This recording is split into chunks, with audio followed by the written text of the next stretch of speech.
the tough get going. If you get knocked down, get up again. Success doesn't come to you, you go to it.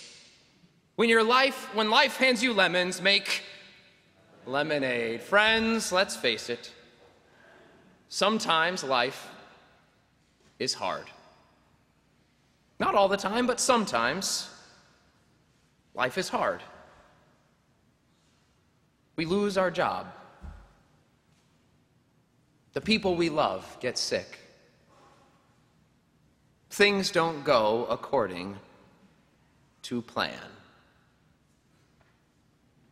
Part of the freedom that God gives us to live in the world means that we never really know what a day is going to bring. And sometimes it will bring good things, and sometimes it won't. Sometimes we're not quite prepared for that which lies just around the corner.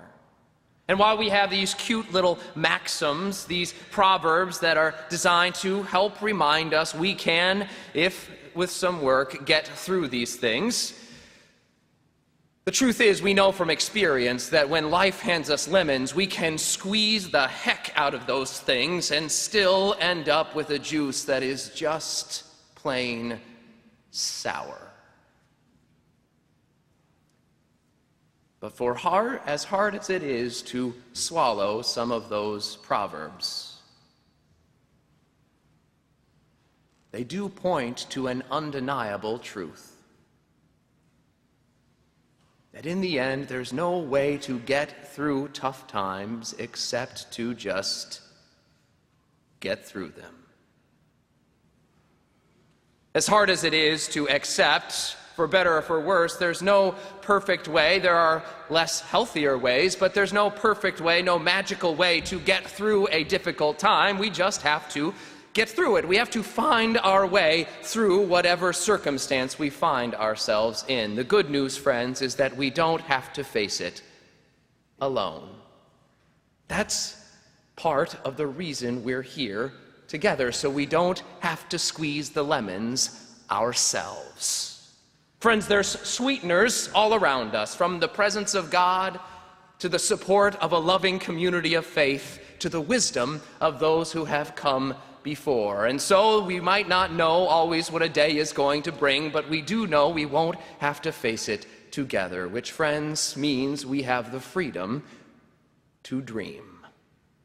And so today, whether we have had a sweet week or a sour one, whether we find ourselves today hopeful about the future or frustrated by our lot in life, let's pause for a moment to remember what it means to journey together.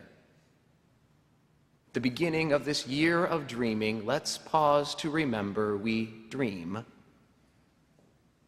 together. This is the third of 4 sermons on dreaming. Don't worry, they will eventually come to an end. You might remember that the first week we reminded each other that we have to be present to dream, and we set one goal with 2 parts. The first part of the goal is committing to being present in weekly worship with one another as often as possible, to find sanctuary together from the chaos of that world. And the second part of the goal is to invite someone else to share this with us. Remember, we don't have to be weird about it.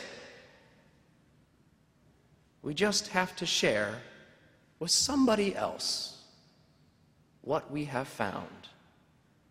Last week we began to hear about Joseph. We'll hear about him today and next week as well. He's our resident dreamer. Joseph, we remember last week, was falling into some hard times with his brothers, and we reminded each other that it is a privilege to dream. That not everyone has the opportunity, the sanctuary, the freedom to dream. And so we ought to begin any dreaming we do with humility. Today we remember that we do not dream alone. A lot has happened to Joseph between last week and this week. In just a short couple chapters, his life has sort of fallen apart. Just after our passage last week, Joseph was sold into slavery by his brothers. He was then accused falsely of, quote, lying down with his master's wife, a juicy tale worth reading at some point. And just before our passage today, he has been thrown in jail, the big house, the slammer. All in all, it has not been a banner year for Joseph. And we wouldn't blame him if he was frustrated by his lot, if he just threw up his hands and gave up on everything, but that doesn't seem to be what happens to Joseph. Now, maybe it's just that he was oblivious to his lot in life. We do remember last week that he did have some of that naivete. Or maybe he had some unspoken faith that he never quite names. We don't know. What we do know is that in the way this story is told, Joseph seems to stand up every time he gets knocked down. And if we're honest, it's a little annoying. It's really frustrating to see someone who, in the face of really hard odds, doesn't do what we prefer to do in those situations and complain. At least a little. He doesn't even send a passive-aggressive email. Instead, it just seems that each time he falls flat on his face, he just gets himself up and gets back in the race. That's life. He finds his way forward, and it frustrates us. But maybe Joseph understood what we only come to understand after years of trying it the other way. That in life, oftentimes, the situations in which we find ourselves are just the situations in which we find ourselves, that we often can't control where we are. Not even as a people of faith, we can't control that bad things will sometimes happen. Friends, they will. That's part of the freedom that God gives us to live in this world. But there's another side to that freedom.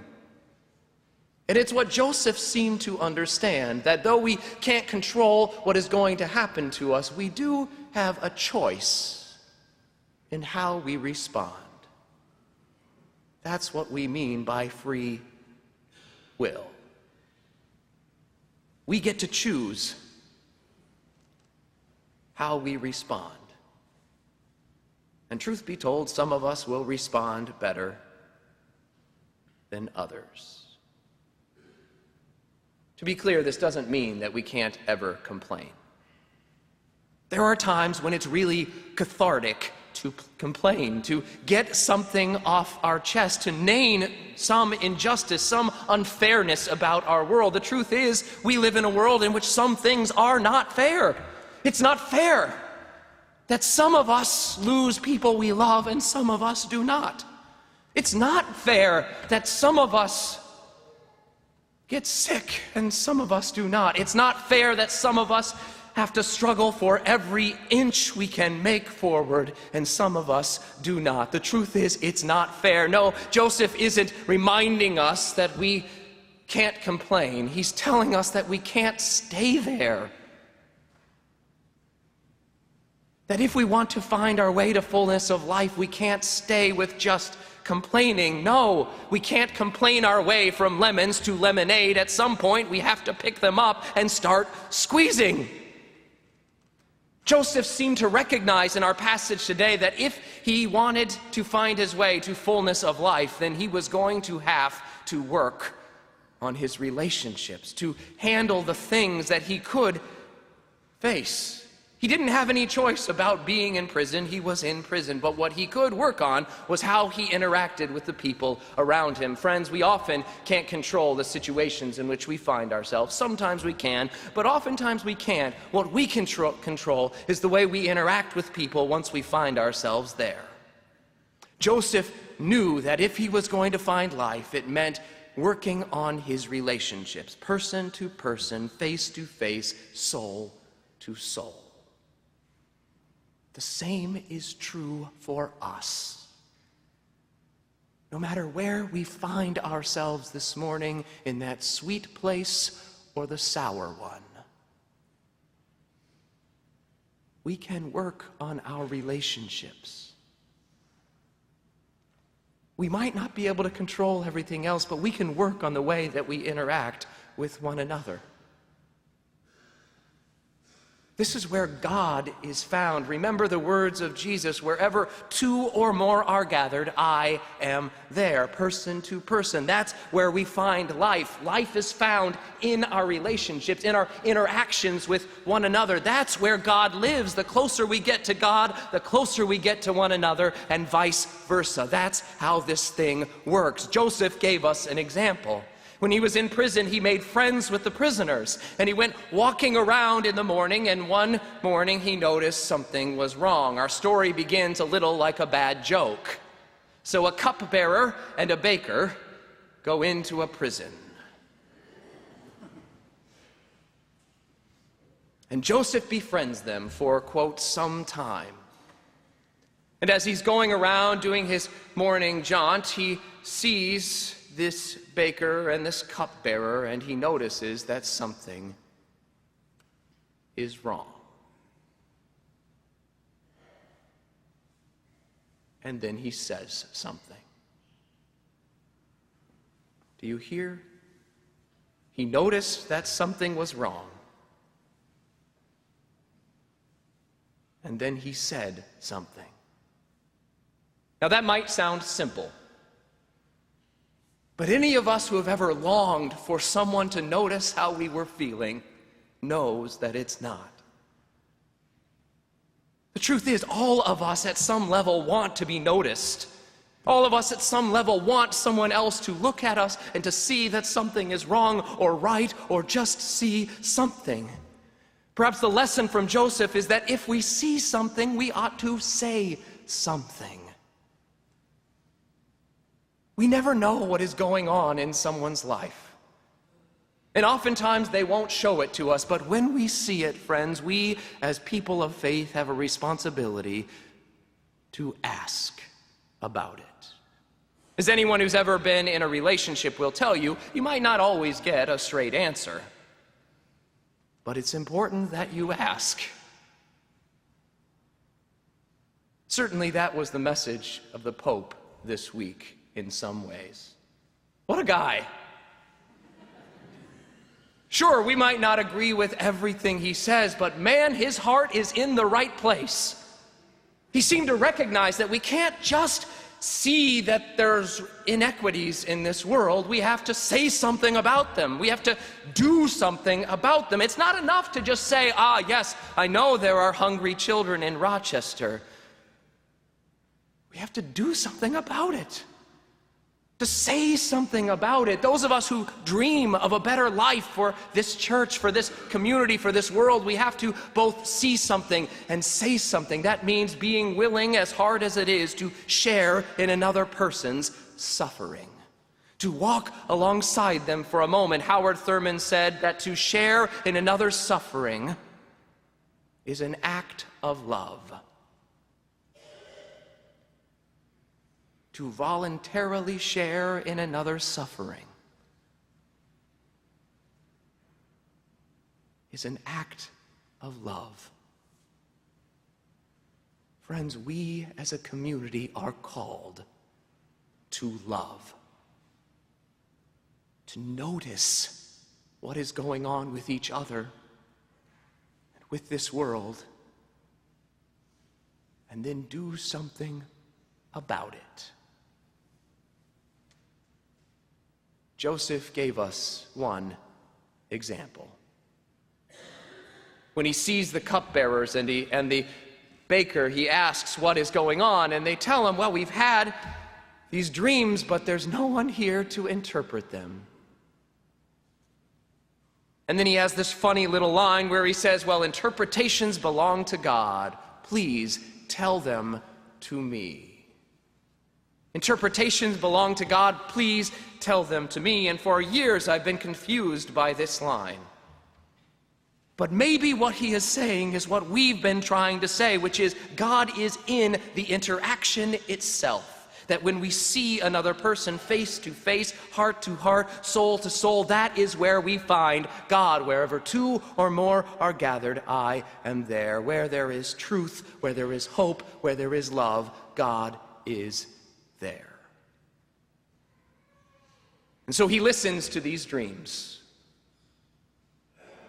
and he offers an interpretation. For the cupbearer, he says, you will be lifted up by the end of the day, restored to Pharaoh's court. And to the baker, he says, you will be lifted up and hanged by the end of the day. Unfortunately for the baker, he was right. The story ends with the cupbearer being lifted up and the baker being hanged. And the cupbearer gets back into Pharaoh's good graces, and he promptly forgets about Joseph. Joseph asks him to do one thing. He says, please, when you go back to Pharaoh, tell him about me. Tell the Pharaoh that I can do some good dream interpretation, that I'm good, that I'm here. Please, just tell the Pharaoh about me. The cupbearer gets lifted up, and he promptly puts it all behind him. We know what this is like from both sides. We know what it's like to be the cupbearer in this situation, to work and struggle so long to get into and through a situation, only to get to the end of it and want to forget about the whole thing, to put it behind us, to not think about it anymore, to not worry about it anymore, just focus on what is in front of us, leaving behind everything that is in our past. We do this as a country all the time. Think about all of the violence of this summer. We hear about it, and it might occupy our news cycle for a week, if it's big, 2 weeks. And then we move on. But the problems don't go away. And it leaves some people stuck. We know what it's like to be Joseph, too. We know what it's like to pour our heart and our soul into a relationship. We know what it's like to struggle to find the right way to connect with someone else, to invest in a relationship, to do what we think are all the right things, to take all the right steps, to see something, to say something, to not just allow someone to suffer alone, to work on our relationships with someone else, only to find ourselves in the end in the same place where we began. In Joseph's case, jail. In our story, we're told that he was in jail for at least another 2 years. It's not fair. Some of us will do everything we can. Some of us will do the right thing, and it will still not work out. But like Joseph, whether it works out or not, we are not alone. Do you hear? Life might not be going like we want it to go, but we are not alone. So as we begin this year of dreaming for a better church, for a better community, for a better world, let us remember we do not dream alone, that though we don't know what lies ahead, that we don't know what tomorrow will bring, we do know this: we don't have to face it alone. We might be handed lemons, and we can work our best together to make lemonade, and maybe it will be sweet and maybe it will be sour, but we will be together. If we could remember that, friends, then there will be something sweet waiting for us on the other side. More refreshing than lemonade. Life. On the other side of whatever challenges we face is life. Sweet dreams. Amen.